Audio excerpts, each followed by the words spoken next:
بسم الله والحمد لله والصلاة والسلام على رسول الله وعلى آله وصحبه ومن والاه أما بعد.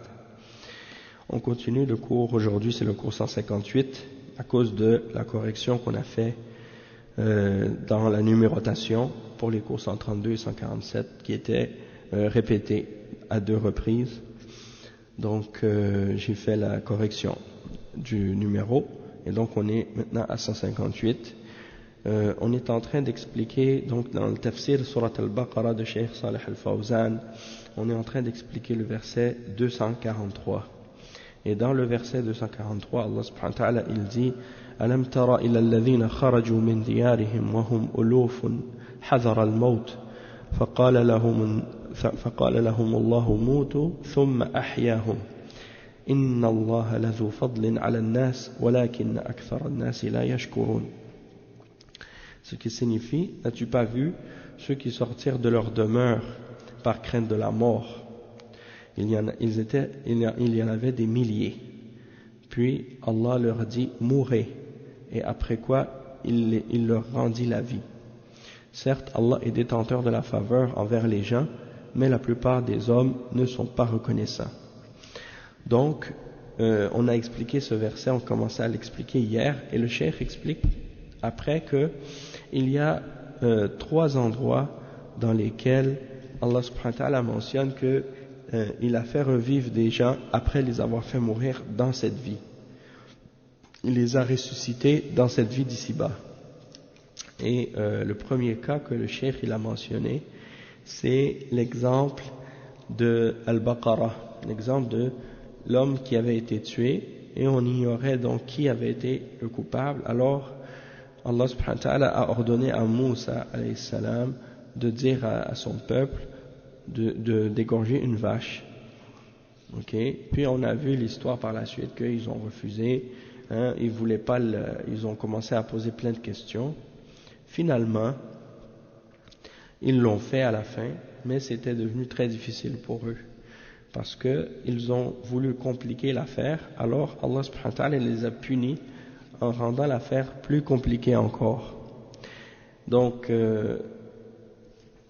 la première exemple que le cheikh a mentionné, c'était l'exemple de cette vache dans le début de la Baqarah, et on a fait le tafsir de cette situation-là lorsqu'on a expliqué les versets 73 les versets qui sont autour de 70, 71, 72, 73, les versets qui parlent de cette histoire-là, dans le début de Al-Baqarah. Puis, on était rendu au troisième exemple dans lequel Allah a fait revivre des gens après leur mort dans cette vie d'ici-bas. Et le cheikh il dit Al-Mawdi' al-Thalith في قصة القرية أو كالذي مر على قرية وهي خاوية على عروشها يعني رجل مر على قرية هلك أهلها جميعا بسبب وباء حصل عليهم فماتوا جميعا فتهدمت المباني والمزارع خربت فأصبحت قرية هالكة فهذا الرجل تعجب فقال أن يحيي هذه الله بعد موتها يعني لا يمكن أن هذه تحيا هذه القرية الدارسة الهالكة لا يمكن أن تحيا فالله أراه عجائب قدرته أنه أماته هو وأمات معه حماره الذي كان معه 100 عام ثم إن الله جل وعلا بعثه وبعث حماره وأراه كيف يحيي الموتى أو كالذي مر على قرية وهي خاوية على عروشها قال أن يحيي هذه الله بعد موتها فأماته الله 100 عام ثم بعثه قال كم لبثت قال لبثت يوما أو بعض يوم يعني يحسب أنه ما مات إلا أمس وهو مات 100 عام فانظر إلى طعامك وشرابك لم يتسنى وانظر إلى حمارك ولنجعلك آية للناس وانظر إلى العظام كيف ننشزها ثم نكسوها لحما فلما تبين له قال أعلم أن الله على كل شيء قدير. معه طعام ما تغير، طول هذه المدة الطعام ما تغير ولا صار عليه شيء، لأن الله حفظه للعبرة والعظة. وانظر إلى حمارك، يعني حمار ميت عظامه تلوح، وانظر إلى عظام الحمار كيف ننشزها بعد أن كانت ساقطة اجتمعت وانهضت ولما تكاملت العظام وتراصت وقام الهيكل ألبسه الله جل وعلا اللحم. Donc on va traduire cette partie. Le cheikh explique dans le troisième point l'exemple de qu'est-ce qui est arrivé à la ville ou le village ou la ville dans laquelle un homme est passé. Et dans cette ville, salam alaikum. Le verset, c'est le verset 259 dans Surat Al-Baqarah. Dans ce verset, Allah subhanahu wa ta'ala, il dit, ou comme celui qui passait, l'homme qui passait par un village désert et dévasté. Comment Allah va-t-il redonner la vie à celui-ci, c'est-à-dire à ce village, après sa mort? Allah donc le fit mourir et le garda ainsi pendant 100 ans. Puis il le ressuscita en disant: combien de temps as-tu demeuré ainsi? Il dit: je suis resté un jour ou une partie d'une journée. Non, dit Allah, tu es resté 100 ans. Donc c'est pour dire, le cheikh il dit, Allah subhanahu wa ta'ala, il mentionne donc cette histoire de cet homme. Il est passé par ce village qui était complètement dévasté, complètement détruit. Tous les habitants sont morts. Et la raison de la mort de tous ces habitants, c'est à cause d'une maladie qui a dévasté la place et tout le monde est mort. Une épidémie qui a tué tout le monde. Et avec le temps, les bâtiments se sont détruits et les cultures et les champs sont détruits aussi. Donc le village est complètement péri, il est dévasté. Et cet homme-là, il est passé à travers cette ville et il a dit: comment Allah peut faire revivre ce village ou cette ville après sa mort? C'est-à-dire, c'est comme s'il dit: c'est pas possible que Allah fasse revivre cette ville après qu'elle ait été dévastée, après que les gens soient morts, tout est détruit. Et donc il remet en doute la toute puissance d'Allah subhanahu wa ta'ala. Alors Allah subhanahu wa ta'ala a voulu lui montrer la puissance, sa toute puissance. Alors qu'est-ce qu'il a fait? Il l'a fait mourir lui-même. Puis il a fait mourir son âne avec lui. Et il l'a fait mourir pendant 100 ans. Puis après il lui a redonné la vie. Il l'a fait revivre. Et il a fait revivre par la suite son âne aussi. Et il lui a montré comment Allah redonne la vie. Comment Allah redonne la vie à des créatures après leur mort. Et il dit ensuite, donc il cite le verset, le cheikh, ou comme celui qui passait, la signification, ou celui qui passait par un village désert dévasté, comment Allah va-t-il donner la vie à cette ville après sa mort? Et Allah le fit donc mourir et le garda ainsi pendant 100 ans. Puis il dit: combien de temps es-tu resté ainsi? Il dit: je suis resté un jour ou une partie d'un jour. Allah lui dit: non, tu es resté 100 ans. Puis il lui dit: regarde ta nourriture et ta boisson, rien ne s'est gâté, mais regarde ton âne, et pour faire de toi un signe pour les gens, et regarde ses ossements, et comment nous les assemblons, et les revêtons de chair, et devant l'évidence, il dit je sais qu'Allah a le pouvoir de toutes choses, hein, qu'il a le pouvoir sur toutes choses. Et donc il a vu cet homme que sa nourriture elle est restée telle quelle, elle n'est pas pourrie, hein, et il a vu que malgré 100 ans sa nourriture et sa boisson est restée telle quelle, mais Allah subhanahu wa ta'ala a fait que son âne c'est devenu des os, hein, il est complètement décomposé, il reste que les os de son âne. Puis il a dit regarde ton âne, hein, il était mort et il l'a fait revivre en recouvrant, hein, en recouvrant ses os de chair, puis en lui redonnant la vie à nouveau, encore une fois, hein, devant ses yeux il a vu ça, subhanallah. Alors lorsque l'homme a vu ça, il a compris clairement, il a dit, qu'est-ce qu'il a dit? Il a dit maintenant je sais que Allah a le pouvoir de toutes choses. Il est devenu convaincu maintenant.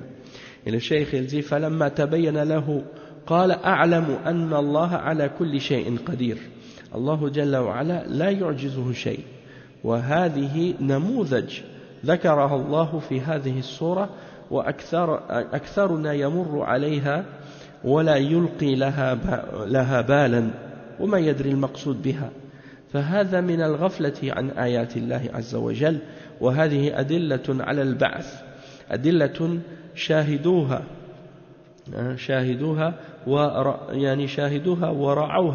ورأوها بأعينهم أن الله أحيا الموتى وهم ينظرون.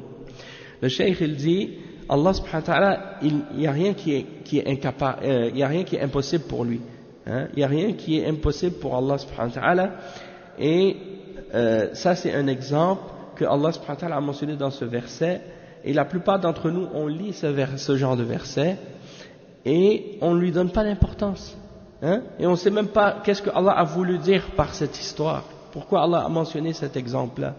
Et il dit ça fait partie de l'insouciance envers les versets d'Allah. Il dit, dans ce verset, il y a une preuve de la résurrection en réalité. Et c'est parmi les versets qui établissent les preuves de la résurrection. Et cet homme, il a été témoin de la résurrection. Il a été témoin de la manière dont Allah redonne la vie à quelque chose qui est mort, après qu'elle soit décomposée. Et ils l'ont vu revivre avec leurs propres yeux. Ils ont vu ça avec leurs propres yeux, donc ils sont témoins, hein? إن الله لا ذو فضل على الناس ولكن أكثر الناس لا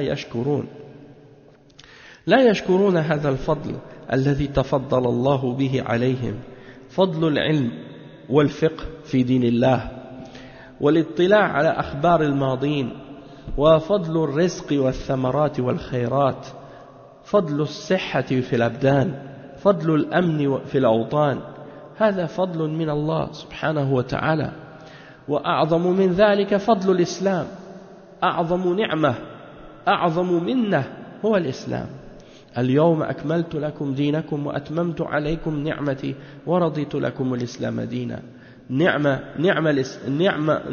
عظيمة لكن أين الشكر لله عز وجل ولكن أكثر الناس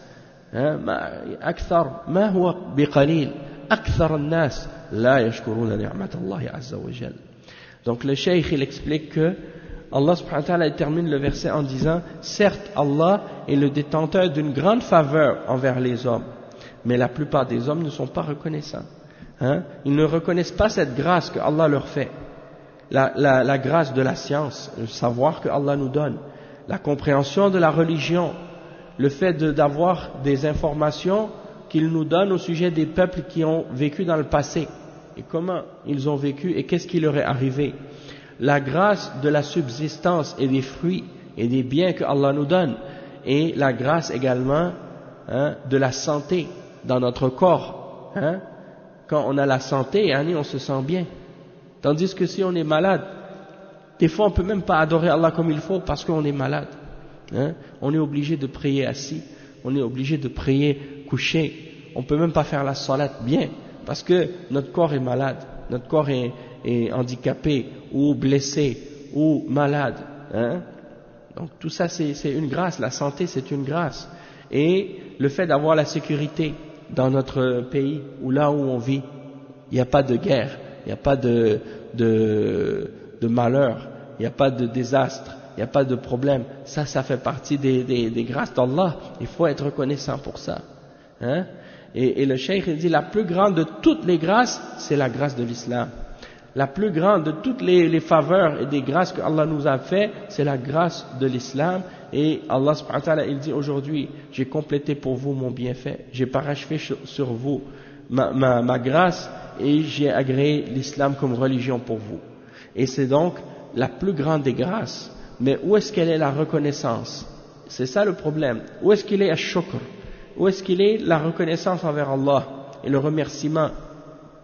Et c'est pour ça que Allah subhanahu wa ta'ala dit walakin akthar an-nas. Mais cependant la majorité des hommes, et ça c'est pas un peu d'entre les hommes ou quelques-uns d'entre les hommes, non, la majorité, akthar, hein, en arabe akthar ça veut dire la majorité, le plus, la plupart des hommes ne sont pas reconnaissants des grâces d'Allah subhanahu wa ta'ala. Et le cheikh il dit ash-shukru lahu thalathatu arkan, التحدث بالنعمة ظاهرا باللسان والاعتراف بها باطنا بالقلب والاستعانة بها على طاعة الله وهذا هو الشكر وهذه أركانه ولكن لا يقوم بالشكر إلا القليل قال الله جل وعلا وقليل من عبادي الشكور وأكثر الناس يكفرون النعم ويكفرون ويبطرون ويفسقون ويتكبرون ولا يشكرون الله ولكن الله جل وعلا حليم كريم لا يعاجلهم بالعقوبة بل يمهلهم لعلهم يتوبون ويرجعون إلى الله سبحانه وتعالى. Donc le cheikh il explique que la reconnaissance elle est basée sur trois piliers de la reconnaissance.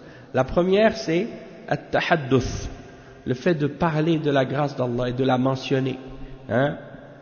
Le deuxième pilier, c'est de reconnaître cette grâce par la langue.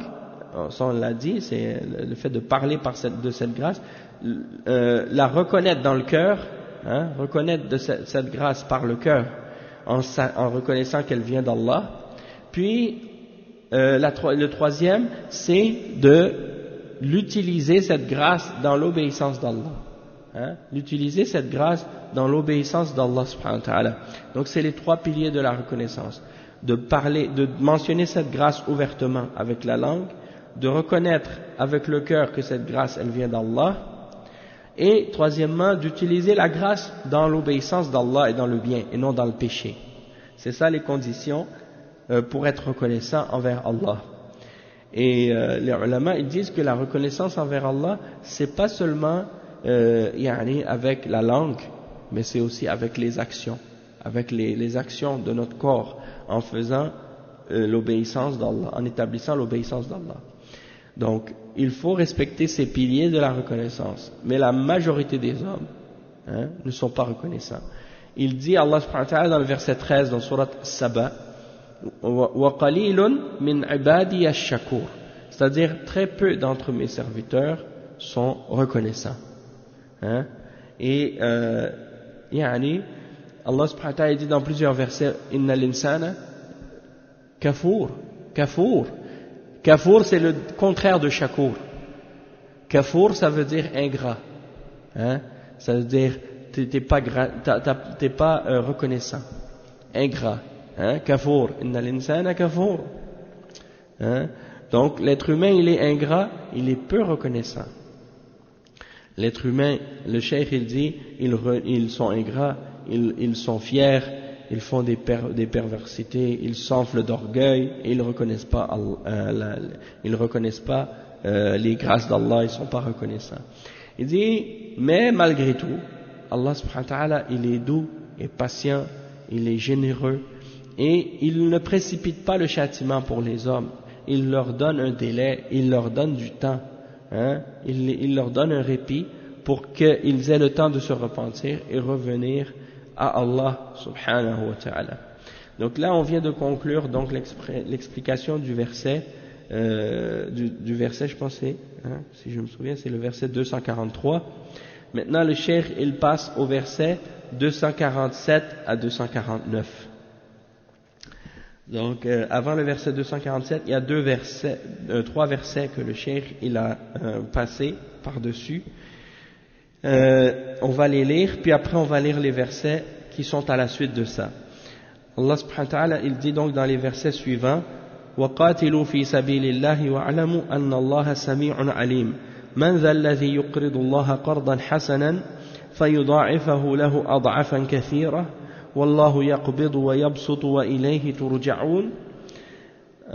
Et le verset 246: أَلَمْ تَرَ إِلَى الْمَلَإِ مِنْ بَنِي إِسْرَائِيلَ مِنْ بَعْدِ مُوسَى إِذْ قَالُوا لِنَبِيٍّ لَهُمْ ابْعَثْ لَنَا مَلِكًا نُقَاتِلْ فِي سَبِيلِ اللَّهِ قال هل عسيتم إن كتب عليكم القتال ألا تقاتلوا قالوا وما لنا ألا نقاتل في سبيل الله وقد أخرجنا من ديارنا وأبنائنا فلما كتب عليهم القتال تولوا إلا قليلا منهم والله عليم بالظالمين. Donc ça c'est les versets 244 à 246. Et les versets qui parlent du qital ou qui parlent du djihad, on en a parlé dans les versets précédents dans Surat al-Baqarah, lorsque Allah subhanahu wa ta'ala a mentionné les versets sur ce sujet dans les versets passés qu'on a déjà mentionnés, les versets 190. وَقَاتِلُوا فِي سَبِيلِ اللَّهِ الَّذِينَ يُقَاتِلُونَكُمْ وَلَا تَعْتَدُوا إِنَّ اللَّهَ لَا يُحِبُّ الْمُعْتَدِينَ. Quand on a parlé de ça, on a expliqué les règles du djihad et toutes les conditions et tous les principes. Donc le cheikh, il n'a pas expliqué encore une fois.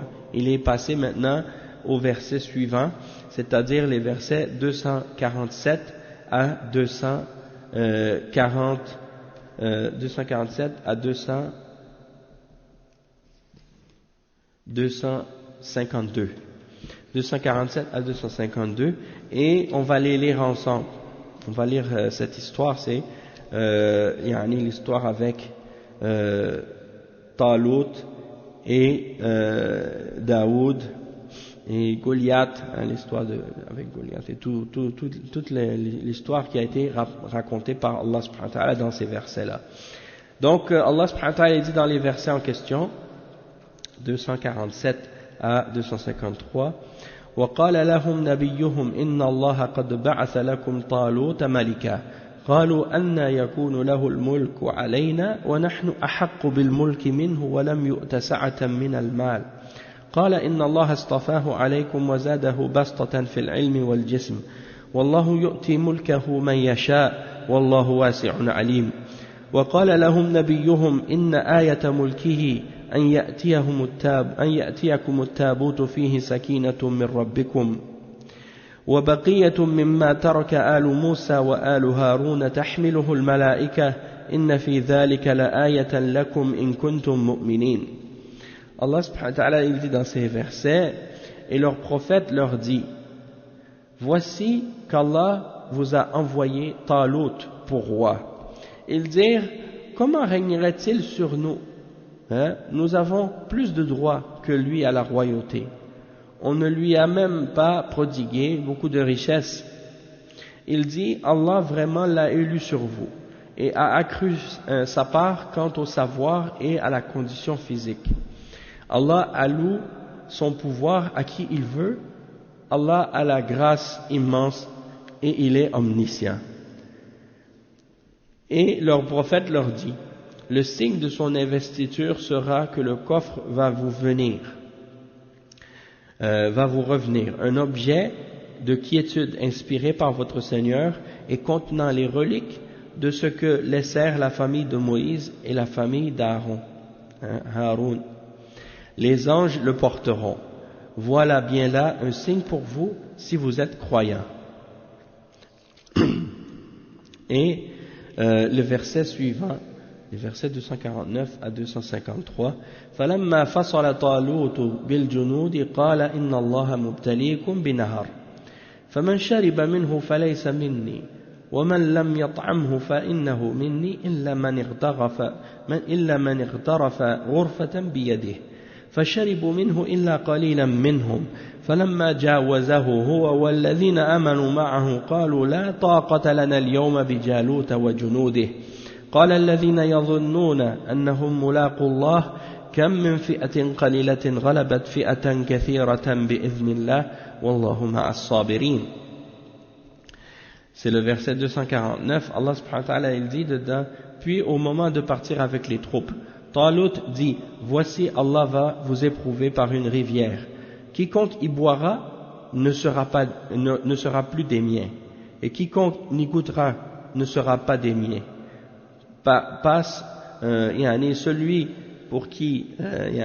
Celui qui passera sera uniquement celui qui puisera un coup dans le creux de sa main, mais la plupart d'entre eux burent, sauf un petit nombre.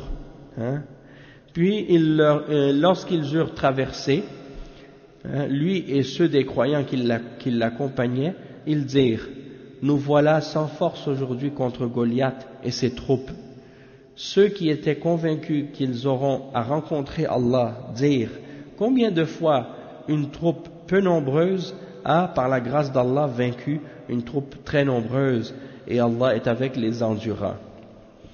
Ensuite, Allah subhanahu wa ta'ala, il dit, فَلَمَّا بَرَزُوا لِجَالُوتَ وَجُنُودِهِ قَالُوا رَبَّنَا أَفْرِغْ عَلَيْنَا صَبْرًا وَثَبِّتْ أَقْدَامَنَا وَانصُرْنَا عَلَى الْقَوْمِ الْكَافِرِينَ فَهَزَمُوهُمْ بِإِذْنِ اللَّهِ وَقَتَلَ داود جالوت وآتاه الله الملك والحكمة وعلمه مما يشاء ولولا دفع الله الناس بعضهم ببعض لفسدت الأرض ولكن الله ذو فضل على العالمين تلك آيات الله نتلوها عليك بالحق وإنك لمن المرسلين تلك الرسل فضلنا بعضهم على بعض منهم من كلم الله. Donc en fait ça termine à 152. Oui, c'est ça. Donc les versets qu'il a expliqués jusqu'à 252. Donc les derniers versets qu'on a lus, c'est et quand ils affrontèrent Goliath et ses troupes, ils dirent, Seigneur, déverse sur nous l'endurance, affermis nos pas et donne-nous la victoire sur ce peuple infidèle, ce peuple mécréant. Ils les mirent en déroute par la grâce d'Allah et David tua Goliath. Et Allah lui donna la royauté et la sagesse et lui enseigna ce qu'il voulut. Et si Allah ne neutralisait pas une partie des hommes par une autre, la terre serait certes corrompue, mais Allah est détenteur de la faveur pour les mondes.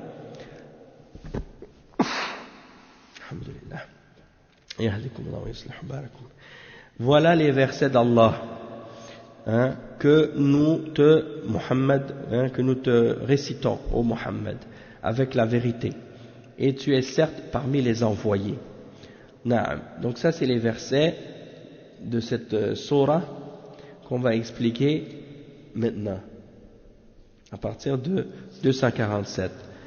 Et Cheikh Al-Fawzan, il explique ces versets, on va lire l'explication. Le Cheikh il dit هذه الآيات ماضية في سياق ما تقدم به بنو إسرائيل إلى نبيهم في أن يختار لهم ملكا يقودهم للقتال في سبيل الله وأنه لما اختار الله لهم رجلا من خيارهم أقدرهم على القيادة يعترض عليه كشأنهم دائما في الاعتراضات على أحكام الله وعلى رسل الله فهذه طبيعة بني إسرائيل. Le Cheikh il dit que dans les versets passés on a mentionné plusieurs exemples au sujet de ce qui est arrivé à Banu Israël avec leurs prophètes. Et ici, en particulier, le fait que le prophète a choisi pour eux un roi qui allait les guider et être à leur tête dans le combat dans le sentier d'Allah. Et ça c'est une preuve, comme le cheikh il va même le mentionner lui-même, une preuve qui établit qu'il n'y a pas de combat dans l'islam sans le dirigeant. Il faut un dirigeant pour le combattre. pour pouvoir combattre. Et la preuve ici, le prophète, ils sont venus le voir pour lui dire, désigne-nous un roi pour qu'on puisse combattre dans le sentier d'Allah. D'accord? Et le cheikh, donc, il dit, ils ont demandé pour qu'on leur choisisse un roi pour les guider dans le combat dans le sentier d'Allah, dans le djihad. Et ça, c'est la preuve que les fils d'Israël, Banu Israël, eux-mêmes aussi ont fait le djihad, fi sabilillah. Pas seulement la Ummah de Muhammad, sallallahu alayhi wa sallam, mais le djihad, il existait chez les prophètes précédents aussi. Chez Moussa alayhi salam, chez Daoud alayhi salam, et beaucoup d'autres parmi les prophètes. Donc il dit, lorsque Allah subhanahu wa ta'ala a choisi un homme parmi eux pour être qui était le meilleur d'entre eux, pour être celui qui est le plus capable de les diriger dans le combat, eh bien ils se sont objectés, comme c'est à leur habitude, ils se sont objectés aux règles d'Allah et aux messagers d'Allah. Et ça, c'est donc la nature de Bani Israël. Les fils d'Israël, ils s'objectent tout le temps aux règles d'Allah et aux prophètes d'Allah. Donc, Allah subhanahu wa ta'ala, il dit, قال الله عز وجل وقال لهم نبيهم أي النبي الذي كان موجودا في عصرهم لأن الله عز وجل جعل في بني إسرائيل أنبياء يخلف بعضهم بعضا من بعد موسى إلى عيسى بن مريم عليه السلام الذي هو آخر أنبياء بني إسرائيل كلما هلك نبي خلفه نبي رحمة من الله بهم لأن الأنبياء رحمة يعني رحمة للأمة فقالوا لنبيهم الذي كان موجودا فيهم في ذلك الزمان ابعث لنا ملكا نقاتل في سبيل الله. Donc le cheikh il explique, il dit que Allah subhanahu wa ta'ala il mentionne que leurs prophètes ils ont dit, plutôt eux ont dit à leurs prophètes, non, وَقَالَ لَهُمْ نَبِيُّهُمْ, c'est-à-dire leur prophète a dit, donc ça c'est le prophète qui était présent à leur époque, le prophète qui était présent à leur époque, parce que Allah subhanahu wa ta'ala il avait donné à Bani Israël beaucoup de prophètes. Chaque fois qu'un prophète mourait, après Moussa alayhi salam, à chaque fois qu'un prophète mourait, il y avait un nouveau prophète qui arrivait, à chaque fois. Donc, ça fait partie de la grâce d'Allah, subhanahu wa ta'ala, que après Moussa alayhi salam, chaque fois qu'un prophète mourait, il y a un nouveau prophète qui venait, jusqu'à ce que vienne Isa ibn Maryam, alayhi salam, Jésus, le fils de Marie. Et donc, à chaque fois que Bani Israël avait un prophète, il y en a un qui partait, il y en a un nouveau qui arrivait.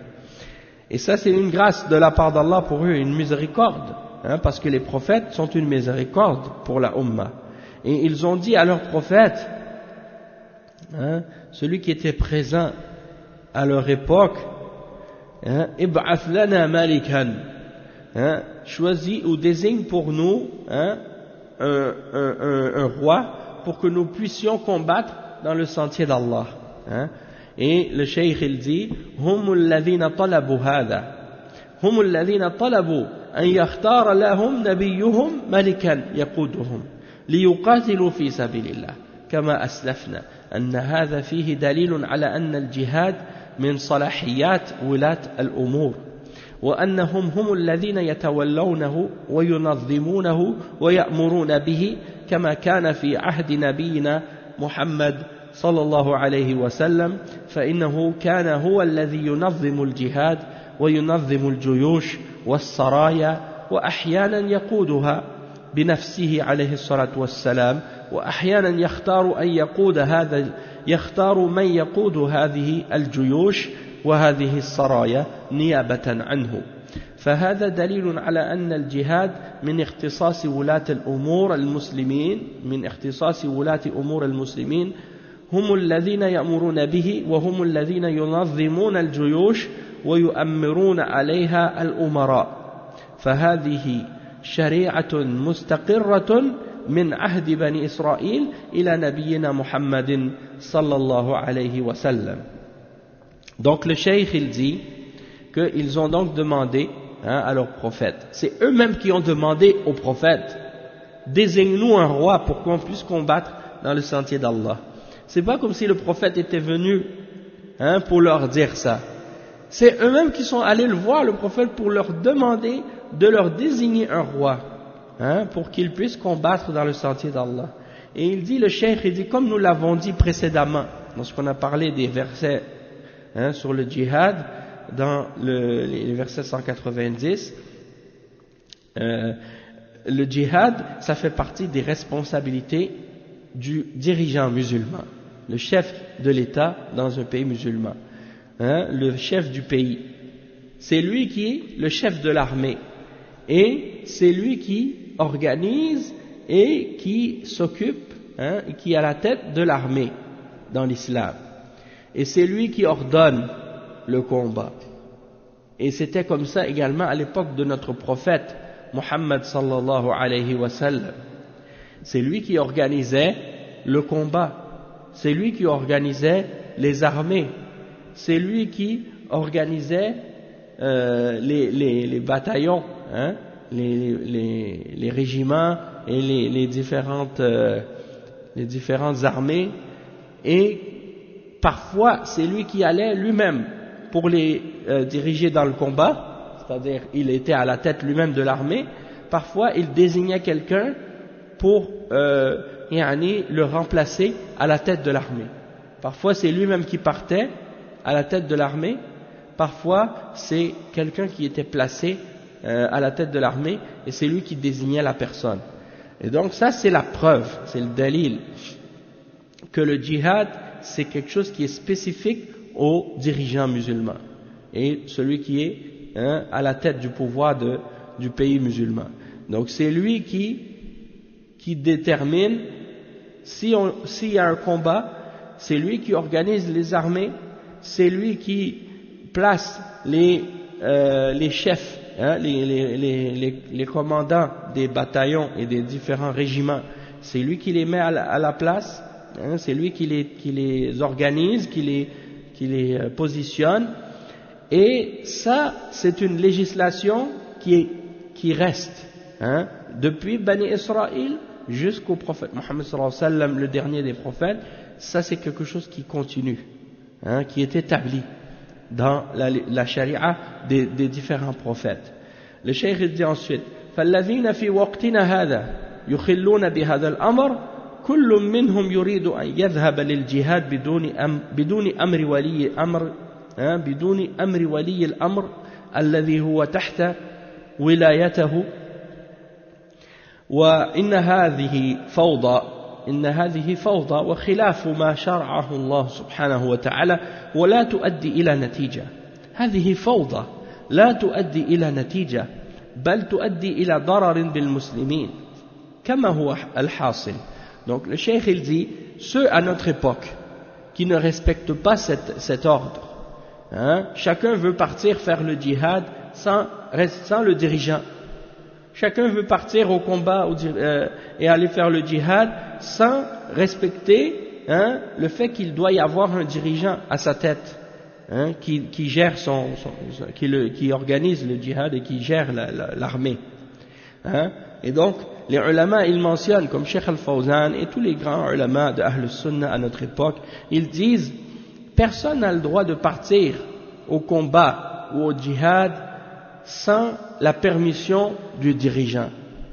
Donc, par exemple, il y en a par exemple qui sont dans leur pays, qui veulent quitter leur pays, aller dans un autre pays musulman pour aller faire le djihad là-bas, alors que le dirigeant dans leur pays à eux, celui pour qui ils ont une allégeance, ils ont une bay'a, il ne leur a pas donné la permission de partir, et eux ils partent sans la permission de leur dirigeant. Et pire que ça encore, qu'est-ce qu'ils font? C'est qu'ils brisent leur allégeance parfois à leur dirigeant, celui qui est au pouvoir dans leur pays. Ils annulent leur allégeance envers lui. Donc ça veut dire qu'ils trahissent leur parole, ils trahissent leur engagement. Et non seulement ça, mais ils vont même le déclarer kafir, ils vont même le déclarer, ce dirigeant, mécréant, pour justifier qu'est-ce qu'ils font. Puis après, ils vont aller donner l'allégeance à un autre individu qui n'a aucun réel pouvoir. comme par exemple qu'est-ce que les gens de Daesh avaient fait en Irak et en Syrie. L'autre qui s'est déclaré lui-même khalifa, alors qu'il est khalifa de rien du tout, et il est dirigeant de rien du tout, il était caché en permanence 24 heures sur 24, et il est à la tête de quoi? À la tête, pas d'un État, mais à la tête d'un gang qui sont des criminels et qui font que du désordre sur la terre, et qui ont adopté la méthodologie des Khawarij.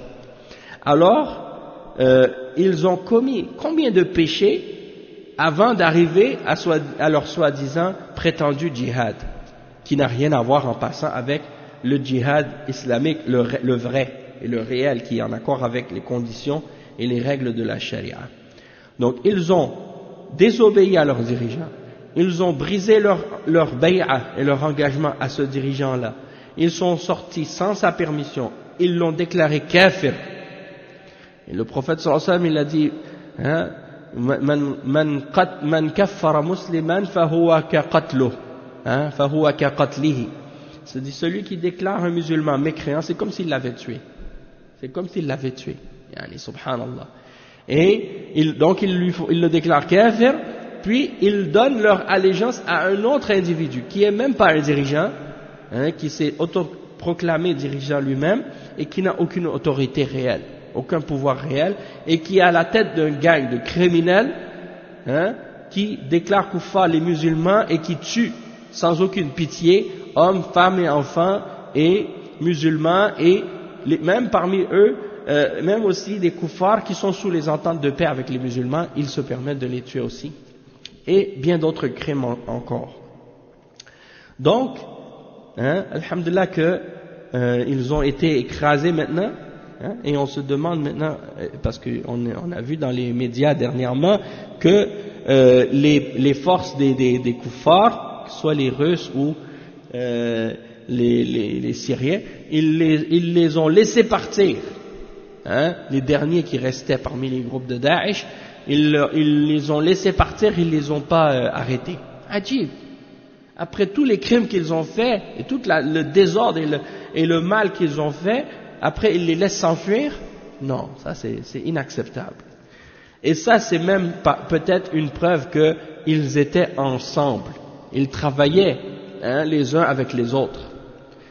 Et c'est ça que beaucoup d'entre les ulama ont dit, que ces gens-là en réalité ils travaillaient pour les kuffars Daesh, pour créer du tort et pour faire le désordre dans les pays musulmans et pour salir l'image de l'islam dans le monde.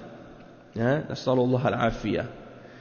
Donc le cheikh il dit, ces gens-là aujourd'hui qui prétendent qu'ils partent, ils vont sans l'autorisation du dirigeant ou du chef de leur pays musulman, et ils partent là-bas et ils n'ont même pas un dirigeant là-bas une fois arrivé sur place, parce qu'il y a Daesh mais il y a d'autres groupes aussi qui combattent, il y a Al-Qaïda qui font partie aussi des groupes d'égarement parmi les Khawarij, et il y en a d'autres également. Et donc tous ces groupes-là ils combattent, mais ils n'ont pas un amir, ils n'ont pas un dirigeant qui les organise tous. Alors chacun il combat avec son petit groupe et ils finissent par s'entretuer et se combattre les uns les autres. Donc ça ne fait que le désordre et le chaos, c'est ça le résultat. Et c'est en contradiction par conséquent avec ce que Allah a légiféré lorsque des gens veulent faire un combat sans qu'il y ait à leur tête un dirigeant qui les dirige et qui les organise, eh bien il n'y a aucun résultat positif qui en découle. Et qu'est-ce qui découle de ça? C'est plutôt uniquement le désordre, et même que ça ramène que du tort et du mal pour les musulmans par la suite, et c'est ce qui arrive aujourd'hui. Le cheikh il dit c'est ce qui arrive aujourd'hui. Kama huwa al-hasil. Après le cheikh il continue l'explication, il dit il continue le verset, ib'ath lana malikan nuqatil fi sabilillah وقال لهم نبيهم إن الله قد بعث لكم طالوت انظر ما قال أنا اخترت لكم بل قال إن الله قد بعث لكم طالوت وهذا من الله سبحانه وتعالى وكان الواجب عليهم أن يمتثلوا حتى ولو كان الذي اختاره نبيهم تجب عليهم طاعة النبي عليه الصلاة والسلام ولكن اختاره الله من أجل أن يقطع مغالطتهم وكبريائهم إن الله قد بعث أي أرسل لكم طالوت وهذا اسم رجل من بني إسرائيل ملكا يعني قائدا في القتال وكان في بني إسرائيل الملك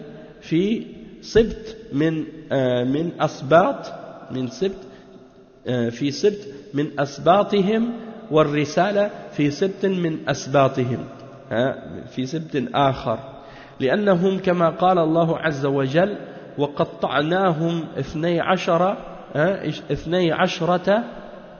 أسباطا أمما. نعم. Donc le cheikh il dit donc Allah subhanahu wa ta'ala ensuite il dit dans le verset qu'ils ont demandé à leur prophète désigne-nous un roi pour que nous puissions combattre dans le sentier d'Allah. Et après leur prophète il dit et leur prophète leur a dit Allah vous a désigné Talut comme roi. C'est Allah subhanahu wa ta'ala il a choisi pour vous Talut comme roi. Et Talut c'est un des hommes parmi les hommes de Bani Israël. Et il dit que le cheikh il dit c'est pas donc c'est Allah subhanahu wa ta'ala qui l'a choisi. C'est Allah subhanahu wa ta'ala qui l'a choisi. Wa alaykum salam wa rahmatullah. Et donc c'était une obligation pour eux de respecter et de mettre en application l'ordre d'Allah subhanahu wa ta'ala puisque c'est Allah lui-même qui l'a choisi. Et le cheikh il dit si c'était leur prophète même si c'était le prophète qui l'avait choisi, ils auraient dû l'appliquer quand même et obéir au prophète, parce que d'obéir au prophète, ça fait partie de l'obéissance d'Allah. Mais là, ici, dans le verset, Allah subhanahu wa ta'ala, il mentionne clairement que le prophète leur a dit que c'est Allah qui l'a choisi pour eux, Talut. Donc, ils devaient cesser de s'objecter et ils devaient accepter tout de suite, directement. Donc le prophète leur a dit que c'est Allah qui l'a choisi pour couper leur obstination et leur orgueil et leur fierté. Et il leur a envoyé donc Talut, qui était un homme parmi les fils d'Israël, comme roi pour les diriger dans le combat. Et vous savez que le cheikh dit que parmi les gens de Bani Israël, ils étaient divisés en 12 tribus. Ils étaient divisés en 12 tribus. Et chaque tribu, ils ont, disons, une tâche qui leur revient, qui leur est particulière. Donc, il y a parmi les tribus, une tribu qui est responsable du message et de la religion, de l'étude de la Torah, de la religion. Et il y en a d'autres, c'est eux qui s'occupent du combat et de la gestion de l'armée, des choses de ce genre. Et le cheikh il dit, parce que Allah subhanahu wa ta'ala, il mentionne dans le verset 160 que Allah subhanahu wa ta'ala les a divisés en 12 tribus. Donc on va lire le verset dans Surat Al-A'raf, le verset 160.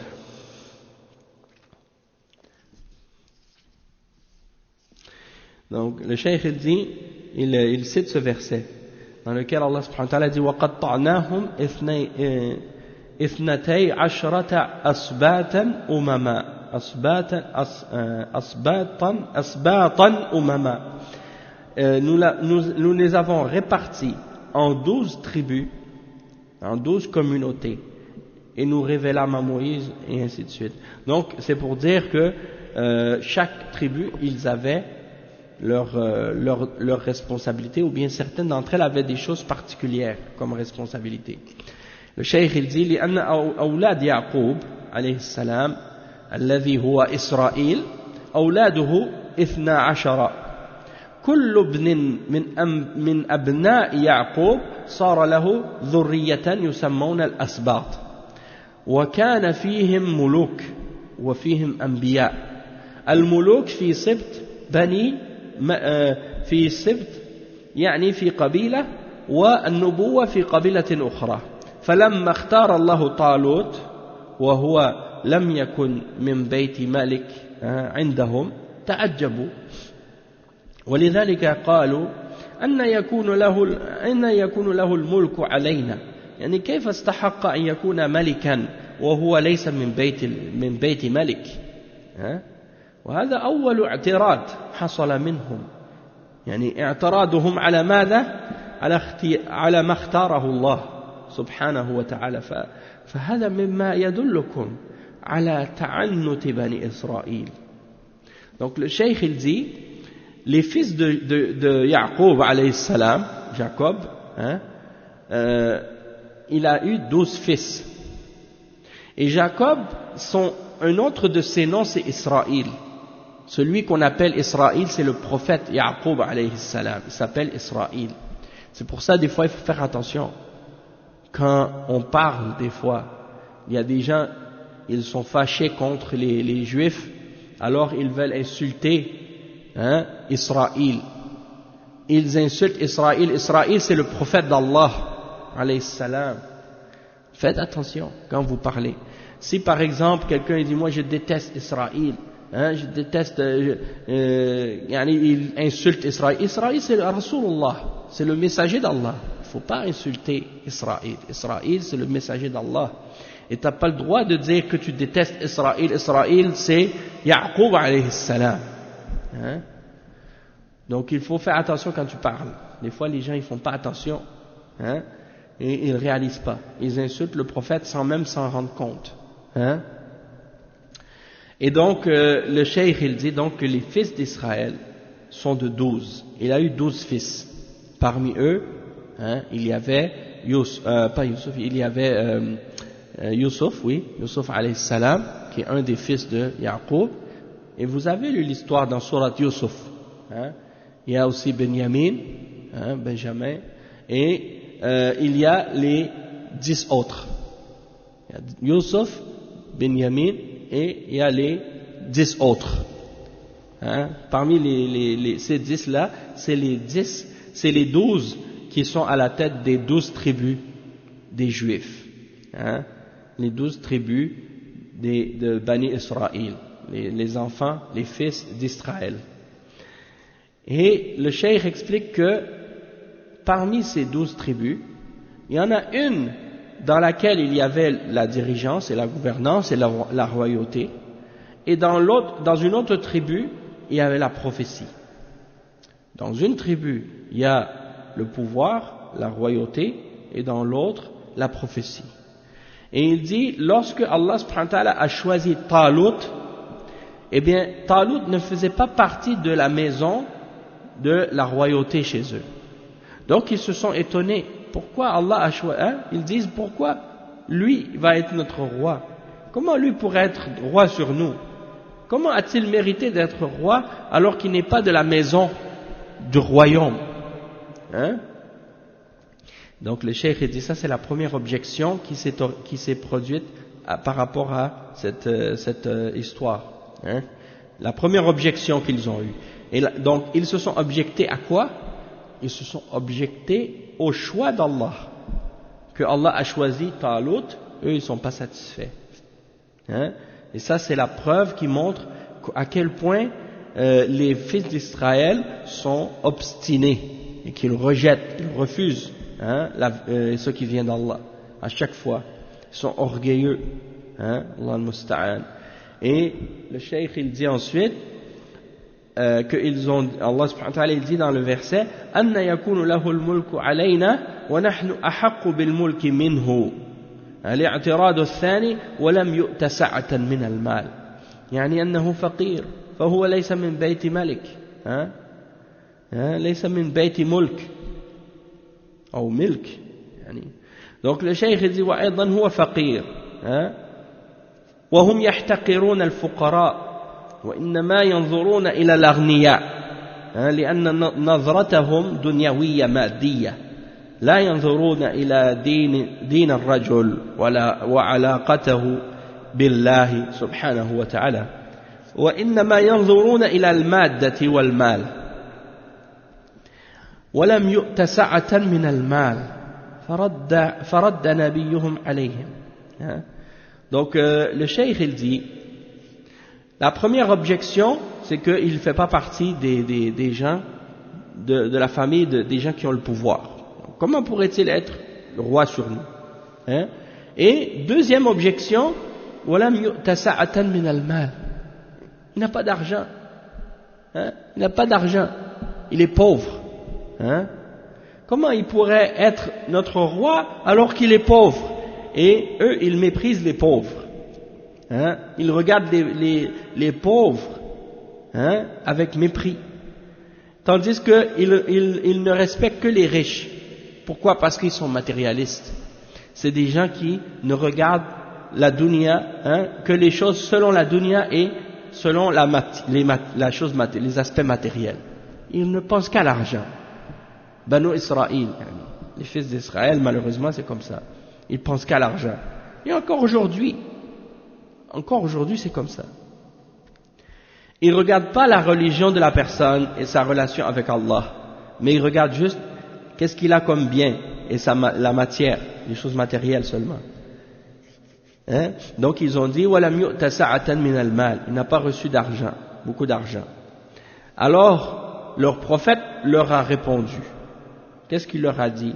إن الله اصطفاه عليكم يعني اختاره ما كان لكم حق الاعتراض إن الله اصطفاه عليكم وما دام الله اصطفاه وهو أعلم سبحانه وتعالى فإنه يستحق ولا يمكن أن يختار الله رجلا لا يستحقه وهذا طعن في اختيار الله عز وجل ولكن هذا لا يستغرب على بني إسرائيل وما زالوا على هذا التنطع والاعتراضات الباردة ما زالوا على هذا الخلق الذميم إن الله اصطفاه عليكم ما دام الله اصطفاه فليس لأحد كلام. Donc le cheikh il dit, qu'est-ce que leur prophète a répondu? Le prophète a dit, Allah il l'a choisi sur vous. Allah il l'a choisi sur vous. Istafahu, il l'a choisi parmi vous pour qu'il soit le dirigeant. Donc c'est son choix. Vous n'avez pas le droit de vous objecter. Vous n'avez même pas le droit d'émettre une objection. Parce que c'est le choix d'Allah subhanahu wa ta'ala. Et du moment que Allah l'a choisi, Allah connaît mieux. Il le sait mieux s'il mérite d'être dirigeant sur vous ou non. Mais, il dit, mais, c'est pas possible. Le cheikh il dit, c'est pas possible que Allah choisisse un homme. C'est lui qui l'a choisi, puis qu'il ne mérite pas. Oui, Allah a choisi Talut. Parce que Allah subhanahu wa ta'ala, il dit dans le verset, Inna Allah qad ba'atha lakum Talut malika. Allah, il a choisi pour vous Talut comme roi. Donc, c'est ça que le prophète leur a dit après. Première réponse, il a dit, Inna Allah astafahu alaykum. Allah, il l'a choisi pour vous. C'est pas possible qu'il va le choisir puis qu'il n'est pas méritant. Mais il dit, ça c'est en réalité une insulte, et une attaque contre le choix d'Allah subhanahu wa ta'ala. Mais on n'est pas étonné de ce genre d'objection de la part des fils d'Israël. Parce qu'ils sont toujours comme ça. Ils s'objectent tout le temps. Et ils ont toujours ce genre d'arrogance et de fierté et d'objection contre les règles d'Allah.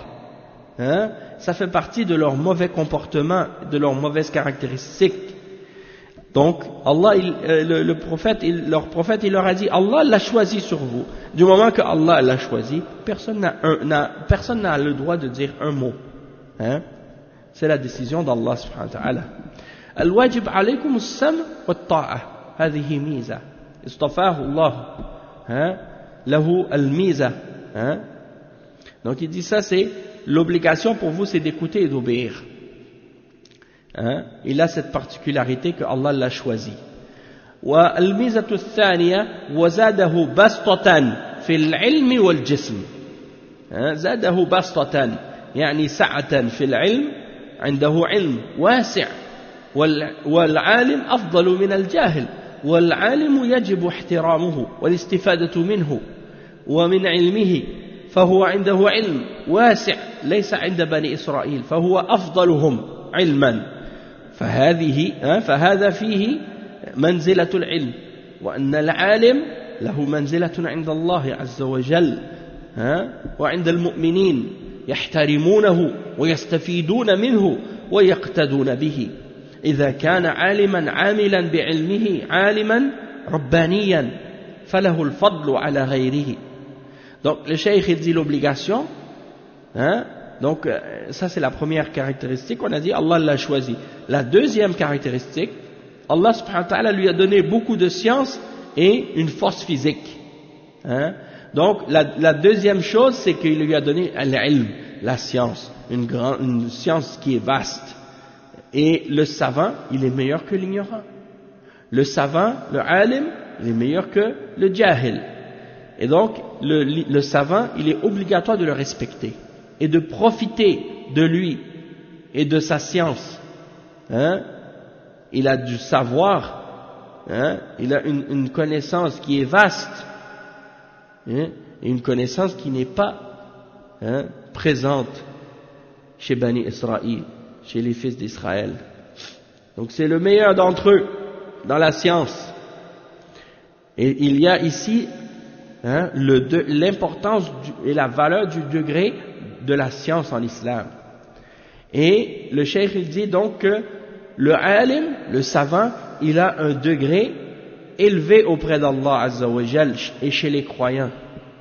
Et les croyants le respectent et ils profitent de sa science et ils le prennent comme exemple, ils le suivent.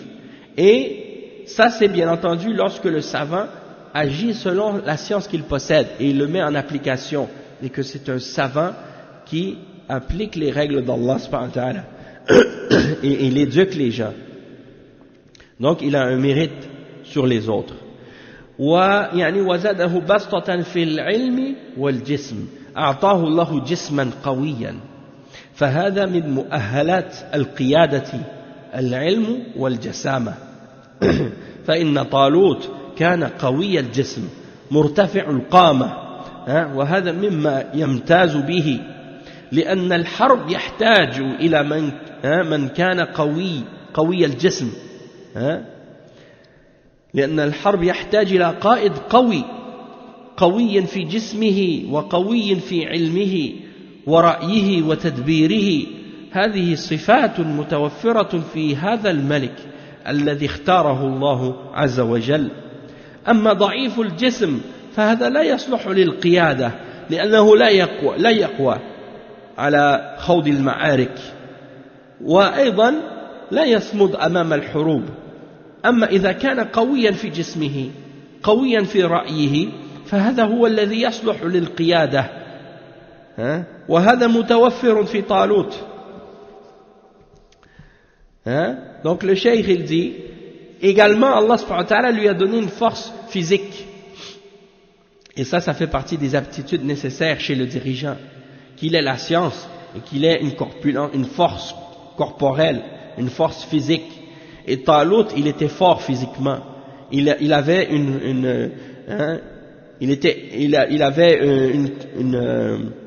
il était très fort physiquement et il avait une carrure, il était solide. Et ça c'est parmi les particularités que Allah subhanahu wa ta'ala lui a donné. Et il dit ça c'est nécessaire pour la guerre. Celui par exemple qui va être à la tête d'une armée, qui va être le chef d'une armée, il doit être fort physiquement. Il doit être fort dans sa connaissance, dans ses opinions, dans ses décisions, dans sa stratégie, et il doit aussi avoir la force physique. Et ça c'est des caractéristiques qui étaient présentes chez ce roi que Allah a choisi.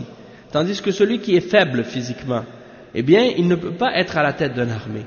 Celui qui est faible physiquement, il ne peut pas foncer dans le combat sur le terrain de bataille. Il ne peut pas être ferme devant l'ennemi pendant la guerre. Mais s'il est fort physiquement et qu'il est fort dans ses opinions et dans sa connaissance, alors là, dans ce cas-là, il est capable d'être à la tête de l'armée, et il va posséder les caractéristiques nécessaires, et c'était le cas de Talut. Talut, il possédait ces caractéristiques-là. Il dit وزاده بسطة في العلم يعني وقدم العلم لأن العلم هو الأساس وقدم سعة العلم على سعة الجسم فإذا اجتمع الأمران سعة العلم وسعة الجسم تمت فيه ميزة القيادة فالذي ليس عنده علم لا يصلح للقيادة والذي عنده علم وليس عنده قوة جسم ورأي لا يصلح للقيادة ولا بد أن يكون القائد تتوفر فيه هذه الصفات وزاده بسطة في العلم والجسم ثم قال والله يؤتي ملكه من يشاء أنتم تقولون الملك خاص ببيت من بيوت بني إسرائيل لا الملك بيد الله عز وجل يعطيه من يشاء كما قال عز وجل قل اللهم مالك الملك تؤتي الملك من تشاء وتنزع الملك ممن تشاء وتعز من تشاء وتذل من تشاء بيدك الخير إنك على كل شيء قدير. Donc on va s'arrêter ici pour aujourd'hui. Le cheikh il dit que Allah subhanahu wa ta'ala il a mentionné que Talut, Allah lui a donné une science et il lui a donné une force physique. Et on voit qu'il a donné précédence à la mention de la science. Parce que la science c'est la base. Il a mentionné la science, après il a mentionné la force physique. Lorsque ces deux choses sont réunies, la science et la force physique, alors là, il y a les caractéristiques nécessaires pour être un chef, pour être un guide, pour être à la tête d'une armée. Toutefois, celui qui a de la science, qui a pas de science, pardon, il ne peut pas être à la tête d'une armée. De même que celui qui a de la science mais qui n'a pas de force, il n'a pas les aptitudes pour être le chef à la tête d'une armée. Donc il faut qu'il ait les deux caractéristiques présentes. Et Allah subhanahu wa ta'ala, Talut, il lui a donné les deux caractéristiques. Donc on va s'arrêter ici pour aujourd'hui. Puis demain, il n'y aura pas de cours. Demain c'est jeudi. Donc demain il y a un cours, Inch'Allah. Inch'Allah, on va continuer la suite. On va continuer la suite de l'explication de ces versets-là. Demain, bi'idhnillah. Wa fika barak. سبحانك اللهم وبحمدك أشهد أن لا إله إلا أنت أستغفرك وأتوب إليك وصلى الله وسلم على نبينا محمد وعلى آله وصحبه أجمعين والسلام عليكم ورحمة الله وبركاته.